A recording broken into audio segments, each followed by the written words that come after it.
Now, the Paris Olympics are underway. We can't bring you any pictures. Apologies for that. But they haven't been without controversy. We had that disastrous opening ceremony that saw world leaders left out in the rain. There were technical problems. They were mocking Christianity, including drag queens parodying the Last Supper.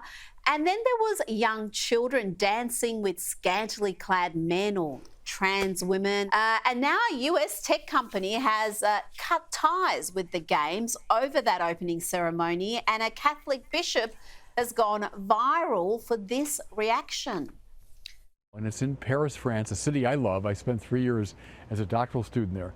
What do I see but this gross mockery of the Last Supper?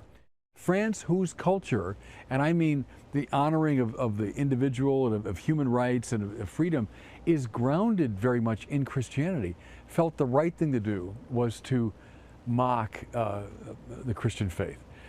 You know, a question I would pose, we all know the answer to it. Would they ever have dared mock Islam in a similar way? And a Paris 2024 spokesperson, Prue, has apologised, sort of, for that opening ceremony, saying there was never an intention to show disrespect to any religious group, really. On the contrary, I think that artistic director, Thomas Joly, really tried to celebrate community tolerance. Yeah, really.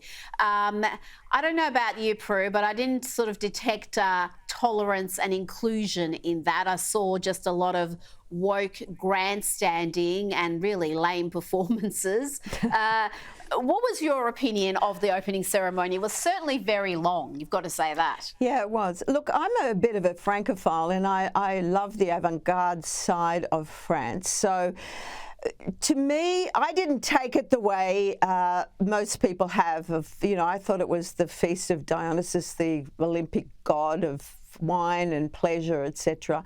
And he was the father of the goddess of the Seine. And so, it was a nod to the the Greeks, etc. So that was where I took it. But certainly having seen how Christianity and those of religious faith have responded, well, then clearly I'm the naive one, and it passed me by.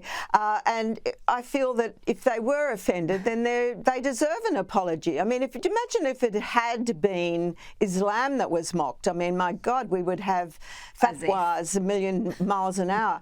And, so I understand also that there would be sensitivities because, frankly, Christianity and Christians are under attack, it seems, in so many ways. So if that's the case, I think it's sad because overall I really enjoyed it. I thought it really did depict what France is like in the Olympics. I don't know that it was such a great event for the spectators, but the people at home, I thought, got something positive out of it.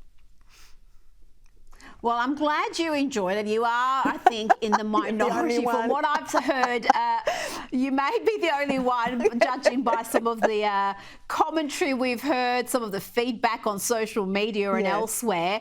I just thought the whole thing, well, what I saw of it, I didn't watch the entire catastrophe, but what I saw of it, I found just to be underwhelming, lame.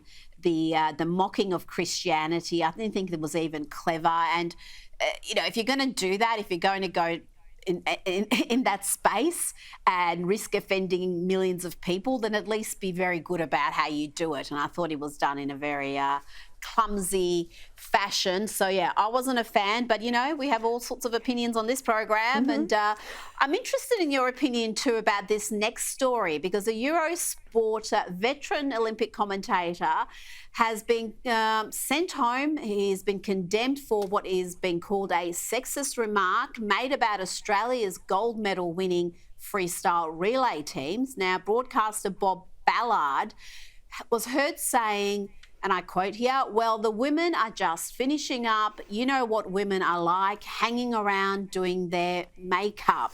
And the Daily Mail reports that his commentary partner, Lizzie Simmons, was outraged about that. She said that remark was outrageous, and he was removed from the commentary team, Proof, and Eurosport has sent him home.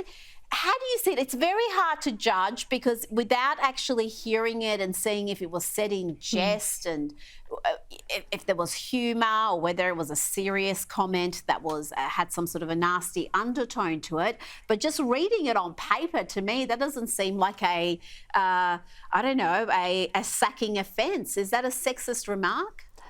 I don't think it is in that, look, it wasn't a clever remark. I think he was very clumsy, but we have to also accept that thankfully there's a lot of women now who are in sport as commentators, but there's still a lot of dinosaur macho buffheads that are, part of the ranks. And I think this bloke falls into that rank where they haven't really felt comfortable about saying too many positive things about women. And I can understand why this team, their supporters and many would be outraged by it. But, I just think the bloke was being a useful idiot in that he was filling some time in and thought, oh, this will make a funny joke, when in fact it was just dumb.